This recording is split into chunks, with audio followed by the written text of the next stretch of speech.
자, 오늘은 이제 감정평가랑 관련한 쟁점들 마저 보겠습니다. 그래서 제일 먼저 나오는 것이 가치와 가격이라고 해서, 이렇게 되어 있습니다. 그래서 장래에 기대되는 유무형의 편익을 현재 값으로 환원한 것, 이걸 가리켜서 가치라고 부르게 될 것이고, 키워드는 현재값 이렇게 정의를 하게 됩니다. 이때 가치 형성 요인이라고 하는 거, 자, 세 가지 일반 요인, 지역 요인, 개별 요인을 묶어서 부를 때 가치 형성 요인. 전에 이제 이런 것들도 시험 문제 한번 답이 됐던 적이 있습니다. 세 가지 요소. 해서 뒤에서 감정 평가 등을 실제로 해감에 있어서 일반 요인이라고 하는 것은 뭐 따져물을 실익이 없고요. 어차피 대한민국 안에 부동산은 다 똑같기 때문에. 그다음에 지역 요인이라고 하는 거, 그 다음에 개별 요인이라고 하는 거 해서 실질적으로 감정평가를 할 때는 지역 요인하고요, 개별 요인 등을 고려해서 감정평가가 이루어지게 됩니다. 그래서 자, 기본 정의, 가치 형성 요인이라고 해서 일반 요인, 지역 요인,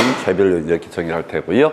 뒤에서 자, 특히 거래 사례 비교법 할 때 지역 요인, 개별 요인 등이 주요 평가 요소가 되게 된다. 그 다음에 이제 가장 중요한 가치, 시장 가치라고 해서 전에 아주 오래전에 이제 교환 가치라는 용어를 썼던 바가 있었죠. 해서 시장 가치 이퀄 교환 가치와 동일한 개념으로 보게 된다. 해서 시장 가치, 통상적 시장, 정통한 당사자 성립할 가능성이 가장 높다고 인정되는 건축물의 그 대상 물건의 가액이라고 하는 것을 시장 가치 외우셔야 됩니다. 그래서 이게 나중에 부동산 가격 공시법에서는 적정 가격이라는 용어를 쓰게 됩니다. 그래서 다시 통상적 시장, 정통한 당사자 성립할 가능성이 가장 높다고 인정되는 그 해상 물건의 가액을 가리켜서 시장 가치라고 이렇게 정의를 한다라고 해서 통상적 시장, 정통한 당사자 성립할 가능성이 높다고 인정되는 가액. 그래서 이게 무슨 가치 이렇게 뭐 자, 과세 가치 이런 식으로 여러 가지 용어가 나올 수가 있는데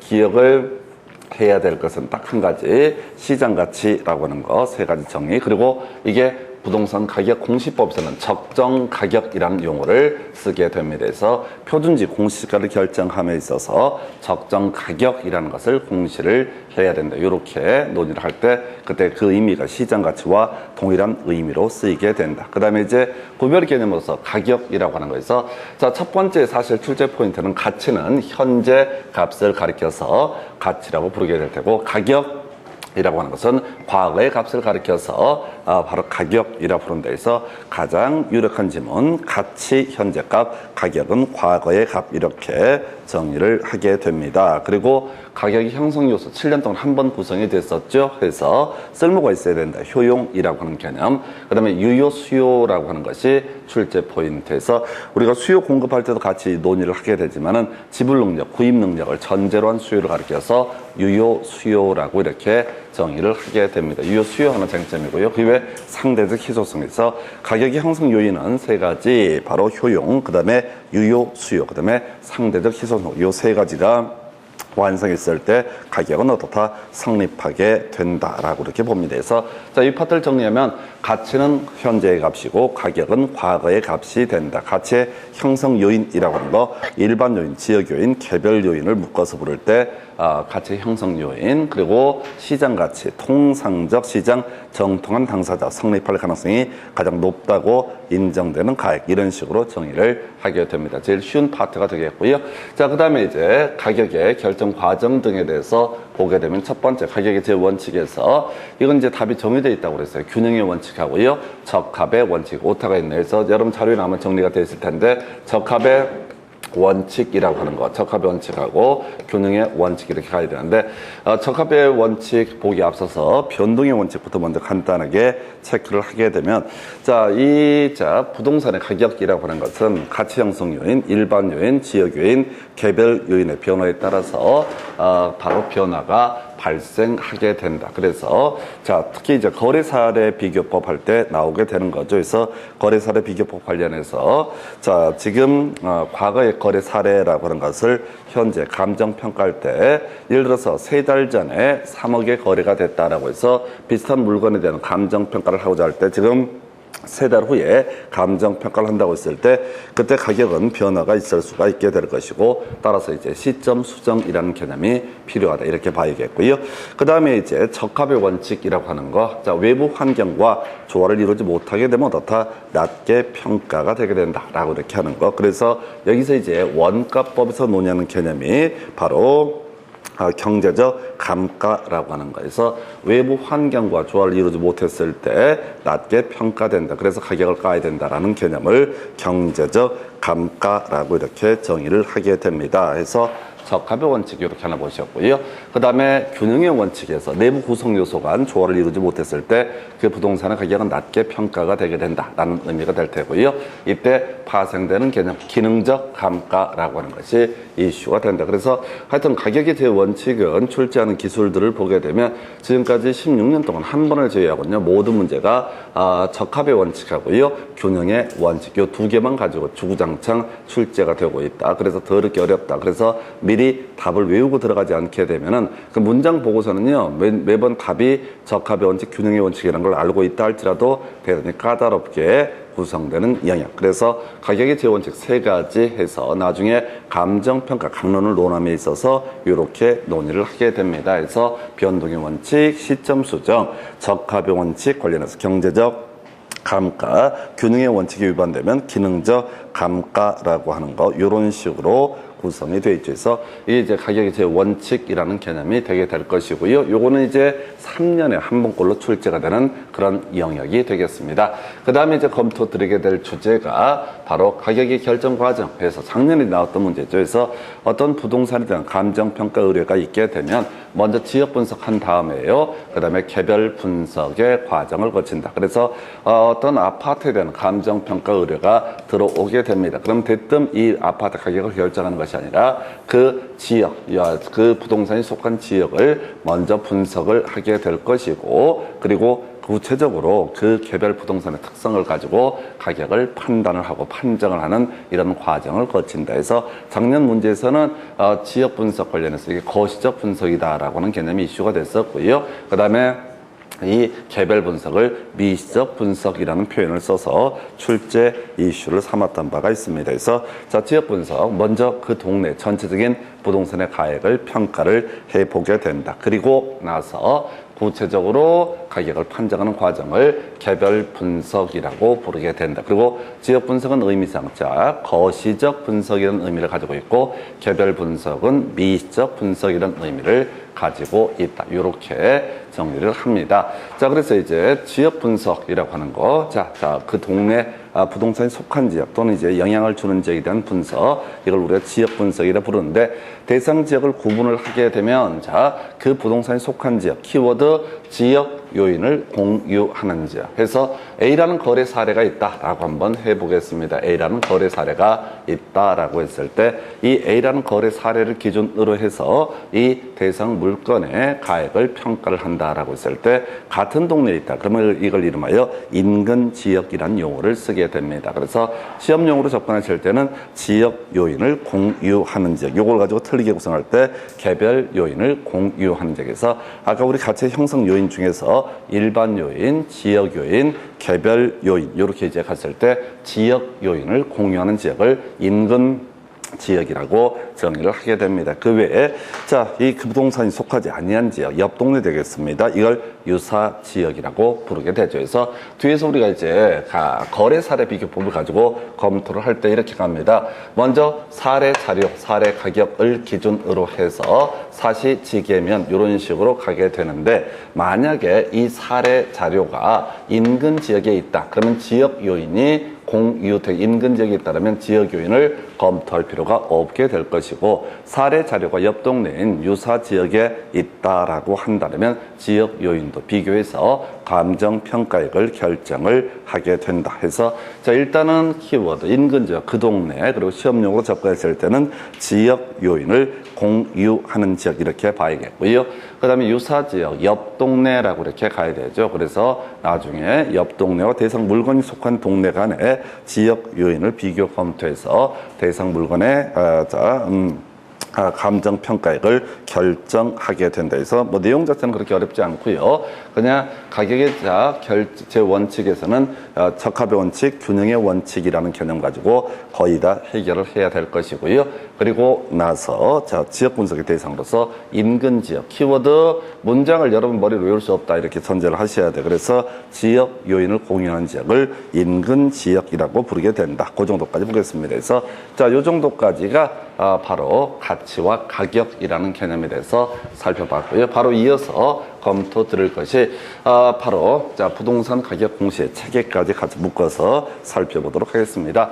부동산 가격 공시의 체계라고 해서 이거는 이제 인간적으로 틀리면 안 되죠. 그냥 법조문이다 보니까 틀이 완벽하게 잡혀 있습니다. 그래서 일단 머릿속으로 그림 잡아야 돼. 뭐 텍스트를 읽어봐봤자 어차피 외우지도 못할 거니까 구도를 잡아요. 구도. 이 파트는 우리 정책론 파트에서도 한번 이미 출제가 됐던 바가 있죠. 그래서 한 해 많으면 2문제까지 나오는 이슈에서 토지 가격이 있고요. 그 다음에 주택 가격. 근데 우리가 이제 크게 뼈대가 부동산 가격 공시 보면 토지 가격, 그 다음에 단독 주택 가격, 공동 주택 가격 이렇게 세 개 축으로 나누어지게 된다. 머릿속에 쳐 담아야 된다니까요. 부동산이라고 하는 거 지금 부동산 가격 공시법에서는 토지 가격은 뭐 그렇다 치고 주택 가격이 따로 있는 게 아니라 단독 주택 가격과 공동 주택 가격 이렇게 세 개 축으로 법조문 체계가 이루어져 있습니다. 그래서 먼저 토지 가격이라고 하는 거 표준지 공시지가라는 개념이 있습니다. 그래서 국토부 장관이 전국에 50만 필지에 대해서 가격을 매겨두게 되면 그걸 이름하여 표준지 공시지가라고 이렇게 정의를 하게 됩니다. 한편 표준지 공시지가에 대응해서 시군구청장이 자신의 관할 구역 안에는 나머지 토지에 대해서 가격을 다 매기게 된다. 그러면 그걸 뭐라 부른다? 개별 공시지가라고 이렇게 부르게 된다. 그래서 시군구청장이 지금 앞에서 국토부 장관 제시한 표준지 공시지가에다가 토지가격 비준표까지 같이 묶어서 이렇게 가격을 공시하게 되면은 이것이 바로 개별 공시지가. 머릿속으로 외워야 된다니까 텍스트를 읽어봤자 아무런 의미가 없어요. 여기는 완전 구조 싸움이에요. 구조. 법 파괴, 법에 관한 부분들은 뼈대를 갖고 이제 접근을 하는 거지 개별 항목을 외워서 접근할 수는 없습니다. 그 다음에 단독주택 가격이라고 하는 거, 그 중에 하나가 샘플. 단독주택 중에서 표준주택이라고 하는 것을 국토부 장관이 선정해서 그 가격을 공시하게 되면 이걸 이름하여 표준주택 가격이라고 정의를 하게 될 것이고요. 한편 이 표준주택 가격을 기준으로 해서 시군구청장이 나머지 단독주택에 대해서 가격을 결정하게 되면 이걸 개별주택 가격 이렇게 정의를 하게 됩니다. 그 다음에 이제 공동주택 가격은 전국의 공동주택에 대해서 국토부 장관이 아예 다이렉트로 전체 가격을 공시를 하게 된다라고 할 것. 이게 이제 기본적인 뼈대예요. 그래서 이건 뭐 개별 텍스트의 문제가 아니라 나중에 재직이 재기 이걸로 다 끝내버리는 거고 결국은 뼈대 잡아주는 게 포인트. 그래서 표준지 공시지가 국토부 장관이 공시하고요. 그래서 이 표준지 공시지가와 관련해서 국토부 장관이 공시를 하게 되면은 이 신청은 누구한테? 국토부 장관한테 할 것이고요. 그 다음에 개별 공시지가 시군구청장이 결정 공시를 하게 됩니다. 그러면 이제 이 신청 누구한테? 시군구청장한테 한다. 표준주택 가격 국토부 장관이 결정 공시하면 이 신청 누구한테 한다? 국토교통부 장관. 그 다음에 개별주택 가격 시군구청장이 공시했으니까 이 신청은 누구한테? 시군구청장. 용어를 외워야 된다니까요. 이걸 문장을 절대 외울 수 없고 체계를 외워. 체계 외우기도 힘들어. 그 다음에 이제 공동주택 가격이라고 하는 거 국토부 장관이 조사평가에서 공시한 공동주택의 적정 가격. 그래서 이 신청 누구한테 한다고요? 국토교통부 장관. 이거 묶어서 이제 가게 되면 개별 들어가 있으면 시군구청장이고 개별 없으면 누가 된다? 국토교통부 장관. 이렇게 하는 거예요. 그래서 가격이 지금 하나, 둘, 셋, 넷, 5개가 나오는데 뼈대 잡으셔야 돼. 뼈대. 일 없이 책 읽는다고 해결되는 문제 아니고요. 뼈대 잡고 있으면 이건 이제 거의 날로 먹는 그런 문제 패턴이 되게 됩니다. 그리고 이제 검토 드리게 될 주제가 이렇게 되어 있나요? 표준지 공시지가부터 토지가격 공시의 체계 봅니다. 일단은 뭐 내용 다 외울 거 없고요. 표준지 공시지가 국토부 장관이 전국에 50만 필지에 대해서 가격을 공시하게 되면 그걸 이제 표준지라는 이름을 뽑아서 몇 개 샘플된 50만 필지에 대해서 가격을 공시하게 되면 그걸 우리가 표준지 공시지가 해서 아까 한번 나왔던 거죠. 적정가격. 너무 오래전 문제인데 우리가 앞에서 시장가치라는 개념이 있었습니다. 시장가치, 자, 통상적 시장, 정통한 당사자, 성립할 가능성이 높다고 인정되는 가액. 이걸 이제 부동산 가격 공시법에서는 바로 적정가격이라는 용어를 쓰게 됩니다. 그래서 적정가격과 표준자, 지금 이제 앞에서 시장가치는 동일한 개념으로 해석을 한다. 근데 너무 오래전에 나왔었고요. 그냥 시장가치 꼭 외워두시고 그게 적정가격과 동일한 의미로 쓰이게 된다. 자, 국토부 장관이 표준지 공시지가 공시하게 됩니다. 그래서 이 시청 누구한테 한다고요? 30일에 국토교통부 장관. 30일에 누구한테? 국토교통부 장관. 최대 장난치는 문제가 60일 내에서 이 시청 국토부 장관 이렇게 해서 날짜 바꿔치기 하는 정도가 가장 어려운 패턴의 문제가 되게 될 겁니다. 그래서 요 정도고요. 그 다음에 이제 표준지 공시지가 효력, 재직이, 재기 해서 재직이 여기로 다 끝나는 거야. 해서 표준지 공시지가는 토지 시장의 지가 정보를 제공을 하게 된다. 일반적인 토지거래 지표가 되게 된다. 그 다음에 이제 토지의 감정평가의 기준이 되게 된다라고 해서 자, 이게 기준까지 제공, 그 다음에 지표, 그 다음에 기준이라고 하는 거, 제공, 그 다음에 지표, 그 다음에 기준이라고 하는 거, 제지기라고 해서 표준지 공시지가 기능이라고 해서 제지기라고 하는 거, 제지기라고 하는 거, 요 얘기로 다 끝나게 되게 됩니다. 그런데 지금 보면 이제 적용이라고 해서 이 얘기는 따로 외우는 게 아니야. 앞에 보시게 되면 토지의 감정평가의 기준이라는 용어를 쓰고 있는 것이고요. 토지의 감정평가의 기준이라는 용어를 쓰고 있고 중간에 보면은 다 곳곳에 지 이런 표현 들어가 있고 뒤에 뭐가 들어가 있어요? 기준이란 말이 들어가 있습니다. 이걸 이제 자, 여러분 자료 정리를 해놓을 때는 보상기준, 산정기준 이런 식으로 제가 타이틀을 붙여놨는데 그냥 별 의미 없고요. 그냥 자, 땅지자, 토지와 관련한 각종의 기준이라고 하는 것이 뭐가 된다? 표준지 공시지가의 활용처, 용도, 효력이라는 의미로 해석을 한다. 일단 다시 갑시다. 자, 표준지 공시지가를 국토부 장관이 1월 1일 기준으로 매기게 되면은 이때 제공, 그 다음에 지표, 그 다음에 기준 해서 이때 기준이라고 하는 게 토지의 가격의 감정평가의 기준 이렇게 해석을 하게 될 것이고요. 그 다음에 적용 관련해서 자, 지지 중간에 지자 들어가 있고 기준 들어가 있으면 뭐가 된다? 바로 이것이 표준지 공시지가의 효력이다. 그래서 따로 이 그 효력을 외우는 게 아니라 그냥 토지 관련한 감정평가 등의 기준이 되는 것이 뭐가 된다? 바로 표준지 공시지가의 기능이 되게 된다. 그래서 결국은 여기서 우리가 외워야 될 게 뭐라고요? 이걸 여러분 머릿속으로 외울 수가 없다니까 하도 많아가지고 그래서 지자 들어가 있고 기준 들어가 있으면 뭐가 된다? 표준지 공시지가의 효력이다. 이렇게 무식하게 가셔야 돼. 그리고 공부할 때 이렇게 좀 이렇게 야매로 이렇게 공부를 한 다음에 문제 풀 때도 또박또박 좀 읽지 마요. 그래서 또박또박 읽어서 오히려 말리는 그런 경향이 있습니다. 그래서 재직이 해서 다시 이 내용 아무것도 없었어. 앞에서 펴대 국토부 장관이 표준지 공시지가 결정 공시한다. 그리고 이제 같이 토지가격 비준표란 걸 만들어서 시군구청장한테 알려주게 되면 시군구청장이 개별 공시지가 결정 공시한다. 그래서 표준지 공시지가 국토부 장관, 자, 이 시정은 국토부 장관한테 30일 내 그리고 제지기라고 하는 거. 주의하실 게 우리 시험에 과거에 계속 나왔던 것 중에 하나 이슈가 뭐냐면은 그런 게 있었어요. 이 제지기 관련해서 지금 이제 논의가 됐던 게 주택 가격하고 토지 가격은 아무런 관계가 없다. 이게 논의의 전제가 되셔야 돼요. 여기다가 꼭 장난치는 게 개별 주택 가격, 공동 주택 가격 이런 것들 주택과 혼동을 유발합니다. 이게 이제 우리가 공부를 하다 보면 앞뒤가 좀 안 맞는 파트가 이 파트가 되게 되는데요. 우리가 주택의 정의가 주택법에서 뭐냐면 자, 주거용 건축물하고요. 부속 토지를 묶어서 뭐라 부른다? 주택이라고 정의를 하게 된다. 그럼 논리체계상 개별 주택 가격이나 공동 주택 가격을 논하기 위해서는 거기 토지도 같이 들어가니까 이런 표준지 공시지가나 개별 공시지가가 영향을 줄 수 있을 것처럼 보여지게 되는데 어찌됐든 법 체계 내에서는 그런 내용을 아예 다 배제하고 얘기를 합니다. 그래서 재지기라고 하는 거, 이렇게 뼈대를 잡아. 절대 읽지 말라고 그랬어요. 쳐 읽고 이러면 죽어요. 절대 못 읽어. 그냥 표준지 공시지가 국토부 장관 30일 이의신청 그 다음에 뭐라고요?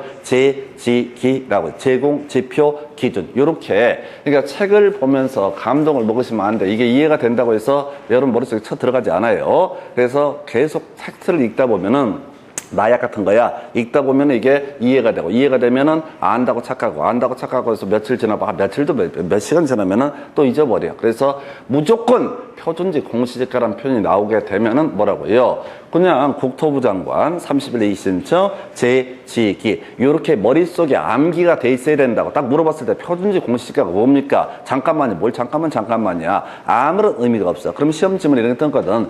표준지 공시지가의 공시 항목 얘는 뭐가 포함된다 뭐 이런 거 나온다고. 그럼 다 걔 무시하는 거야. 왜? 우리가 외운 항목이 아니거든. 외운 항목을 가지고 문제를 풀어가셔야 돼. 절대 그 텍스트를 하나하나 외워서 안 돼요. 쉽게 가셔야 돼. 표준지 공시지가 국토부 장관 30일 이의신청 그리고 제일 어려운 게 제지기라고 하는 거. 자, 이렇게 표준지 공시지가 결정 공시가 되면 이걸 가지고 이제 시군구청장이 자신의 관할구역 안에 있는 개별 토지에 대해서 가격을 다 매기게 된다. 이걸 뭐라고 한다? 개별 공시지가라고 부르게 된다. 자, 그래서 시군구청장이 잠깐만 이 화면이 좀 문제가 생겼네.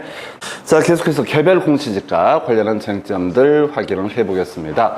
자, 앞에서 이 표준지 공시지가라는 개념이 하나가 세팅이 됐었고요. 그리고 나서 시군구청장이 이런 표준지 공시지가를 기준으로 해서 나머지 자신의 시군구 관할구역 안에 있는 토지 가격을 매기게 되면 그걸 개별 공시지가라고 정의를 하게 됩니다. 자, 그래서 구조 알면 되는 거예요. 그래서 이 시청 누구한테 한다? 시군구청장. 이걸로 끝나는 거야. 근데 굳이 이 챕터에서 하나의 쟁점은 그거지. 바로 표준지 공시지가를 결정 공시하지 않아도 되는 케이스. 이미 자신의 관할구역 안에 국토부 장관이 샘플 뽑아서 표준지 공시지가를 결정 공시를 하게 되면 그 부분에 대해서는 굳이 어떻다? 개별 공시지가 공시할 필요가 없고 그 표준지 공시지가를 뭐로 본다? 개별 공시지가로 보게 된다. 이게 이제 그나마 문제 포인트가 되게 됩니다. 그래서 자, 이걸로 끝났어요. 그 다음에 개별 공시지가 각종 뭐 조세 등에 있어서의 산정 기준 이런 거 외우지 마. 어차피 외워봤자 의미가 없어. 그래서 이 개별 공시지가 파트는요, 누가 공시한다? 시군구청장이 결정 공시한다라고 하는 거. 그리고 나서 자, 30일에 시군구청장한테 이의 신청할 수 있다라는 명제. 그리고 자, 그나마 따로 외울 게 이거 뭐라고요? 바로 이미 표준지 공시지가 결정 공시가 된 부분에 대해서는 어떻다?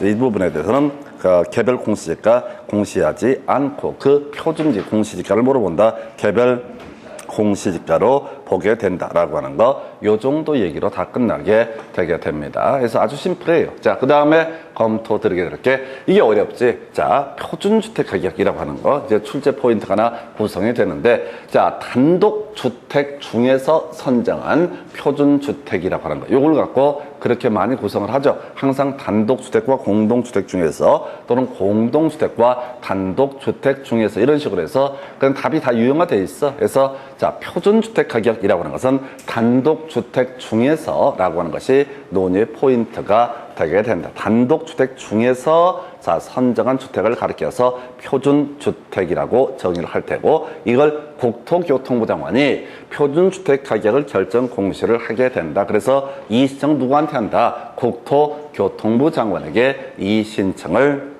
갖게 된다라고 하는 거, 이걸로 끝나는 거예요. 그래서 나머지 개별주택 가격 산정의 기준, 이건 체계에 관련한 부분이니까 큰 의미는 없게 될 것이고요. 그래서 자, 여기서는 용어, 자, 이게 제일 중요해. 단독주택 중에서 선정한 표준주택. 그래서 과거 시험 문제에서 끊임없이 단독주택과 공동주택 중에서 이런 식으로 해서 트릭을 써주고 있습니다. 그래서 단독주택 중에서 선정한 바로 선정한 표준주택에 대해서 그 가격 결정 공시가 이루어지겠는 내용 아무것도 없어요. 30일에 국토부 장관에게 이 신청 이렇게 가게 될 테고요. 그리고 나서 지금 볼 게 개별 주택 가격의 결정 공시. 그럼 이것도 똑같은 구조지. 자, 단독 주택 중에서 시군구청장이 나머지 표준 주택을 제외한 나머지 주택에 대해서 가격을 다 결정 공시를 하게 되면은 이걸 뭐라고 그런다? 개별 주택 가격이라고 부르게 된다. 그래서 이걸 공부를 하고 자식할 게 아무것도 없다니까 체계만 잡고 있으면